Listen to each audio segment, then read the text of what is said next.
Good morning children. आज हम class 10th में आपका विषय है वाच्य, जिसे इंग्लिश में वॉइस कहते हैं। ठीक है, इसके बारे में पढ़ते हैं। बच्चों, वाच्य किसे कहते हैं? वाच्य क्रिया के जिस रूप से, ठीक है, क्रिया के जिस रूप से यह पता चले कि उसे करने वाला कर्ता है, कर्म है या फिर भाव है, उसे हम वाच्य कहते हैं। कहने का तात्पर्य है कि जिसके द्वारा क्रिया के करने का पता चले कि वह क्रिया कर्ता के द्वारा हो रही है या कर्म के द्वारा हो रही है या फिर भाव प्रधान है, उसे हम वाच्य कहते हैं। वाच्य दो प्रकार के होते हैं, कर्तृवाच्य, अकर्तृवाच्य। ठीक है, कर्तृवाच्य जिस वाक्य में कर्ता की प्रधानता होती है उसे हम कर्तृवाच्य कहते हैं।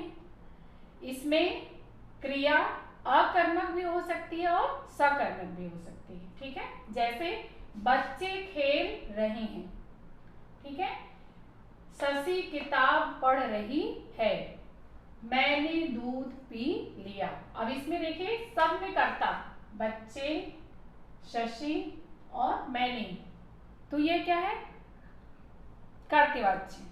इसमें कर्ता की प्रधानता हो उसे कर्तृवाच्य कहते हैं। दूसरा है अकर्तृवाच्य, जिस वाक्य में कर्ता, ठीक है, गौण हो या फिर लुप्त हो। कोई कोई ऐसे सेंटेंस होते हैं जहां कर्ता प्रधान नहीं होता, उसे हम क्या कहते हैं? अकर्तृवाच्य कहते हैं। जैसे राम द्वारा पुस्तक पढ़ी गई। राम कर्ता है, लेकिन यहाँ पर जो मुख्य कार्य जो क्या है? क्रिया का है, कर्म का है। राम के द्वारा पुस्तक पढ़ी गई, तो क्या पुस्तक पढ़ी गई, यानी यहाँ कर्म प्रधान। ठीक है, और बच्चे से सोया नहीं जाता, तो यहाँ पर क्या है? यहाँ पर भी कर्ता प्रधान नहीं बल्कि क्या है? भाव प्रधान है। अब हम दूसरा देखते हैं। कर्तृवाच्य के दो प्रकार, कर्मवाच्य, भाववाच्य। कर्मवाच्य, कर्मवाच्य किसे कहते हैं? कर्म की प्रधानता, जहां पर वाक्य में कर्म की प्रधानता होती है उसे हम कर्मवाच्य कहते हैं। इसके कारण वाक्य में कर्ता का लोप होता है। भाई कर्म प्रधान है तो कर्ता का लोप होगा, ठीक है। और जब कर्ता के बाद यहाँ क्या होता है? से, द्वारा या फिर के द्वारा, इस शब्दों का प्रयोग होता है। इसमें केवल क्रिया जो होती है सकर्मक होती है। सकर्मक यानी कर्म के साथ। कर्मवाच्य है तो क्रिया कर्म के साथ होगी। जैसे मेरे द्वारा ग्रंथ पढ़ा जाता है, तो यहाँ देखिए ये जो है द्वारा शब्द जोड़ा गया है, और राम के द्वारा खाना खाया गया, यहाँ पर भी क्या है? कर्म प्रधान है, खाना खाया जा रहा है, यहाँ कर्मवाच्य हो गया। तीसरा है भाववाच्य। ठीक है, जिस वाक्य में कर्ता और कर्म दोनों की ही प्रधानता न हो, यानी दोनों अप्रधान हो और इसके अतिरिक्त भाव की प्रधानता हो, वहां पर क्रिया क्या होती है? भाववाच्य होती है। इसके तीन महत्वपूर्ण बिंदु हैं। इसमें क्रिया अकर्मक होती है, इसमें प्रायः असमर्थता व्यक्त की जाती, जैसे मैं ये काम नहीं कर सकता, मुझसे चला नहीं जाता। ठीक है, और अधिकतर नहीं शब्द का प्रयोग होता है। भाववाच्य में असमर्थता व्यक्त की जाती है, नहीं शब्द का प्रयोग होता है और क्रिया अकर्मक होती है। जैसे मुझसे चला नहीं जाता, प्रेरणा से दौड़ा नहीं जाता, अब चला जाए, ये क्या है? भाववाच्य के उदाहरण।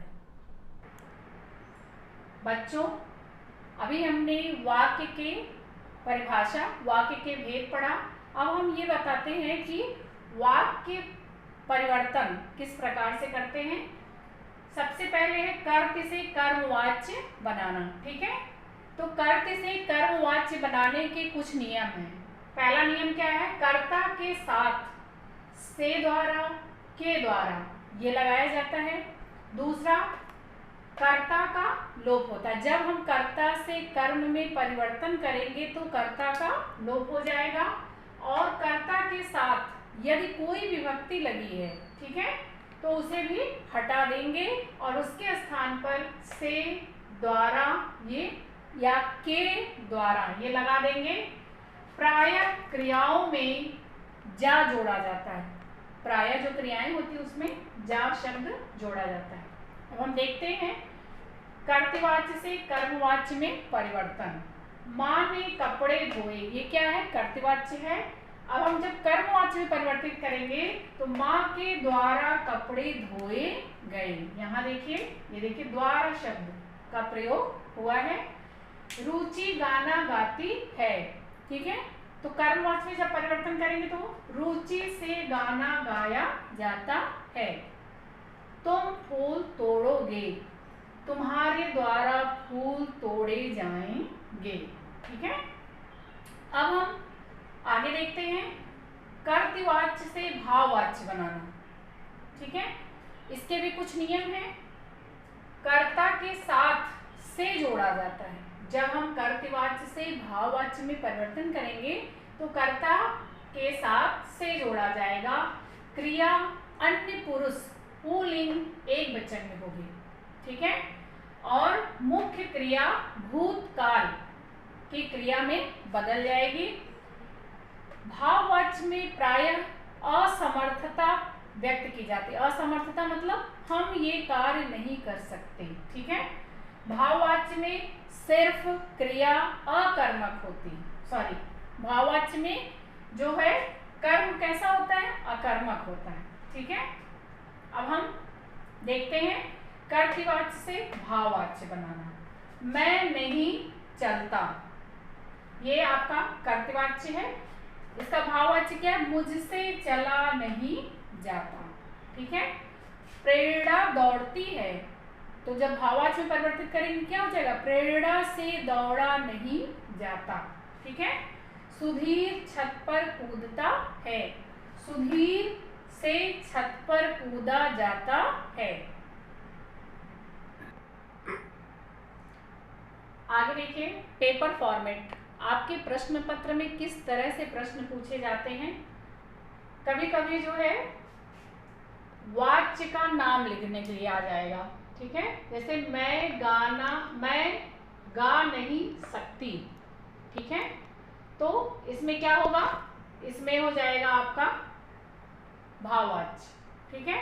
वर्षा कहानी सुनाती है, इसमें आपका हो गया कर्तृवाच्य। राम पत्र पढ़ता है, इसमें भी क्या हो गया? कर्तृवाच्य। ये कविताएं महादेवी द्वारा लिखी गई, ये क्या है? कर्मवाच्य हो गया। मुझसे चला नहीं जाता, ठीक है, ये क्या हो गया? भाववाच्य हो गया। ये आपके प्रश्न पत्र में 3 अंक का आता है, ठीक है। और कभी कभी इस तरह से प्रश्न पूछे जाते हैं, वाक्यों को परिवर्तित करें। जैसे दे दिया गया लड़के ने पत्र लिखा, इसको किस में बदलना है? कर्मवाच्य में बदलना है। तो आपको लिखना है लड़कों के द्वारा पत्र लिखा गया, ठीक है। मैं खाना नहीं खाऊंगा, ये क्या है? इसे भाववाच्य में परिवर्तित करना है। आपको लिखना पड़ेगा मुझसे खाना नहीं खाया जाता, ठीक है। अगला है राम द्वारा खाना खाया गया, ये क्या है? इसको बदलना है कर्तृवाच्य में। राम ने खाना खाया। अगला उदाहरण, दादी मजेदार कहानियां सुनाती थीं, ये किसमें है? कर्मवाच्य में बदलना है। दादी द्वारा मजेदार कहानियां सुनाई जाती हैं।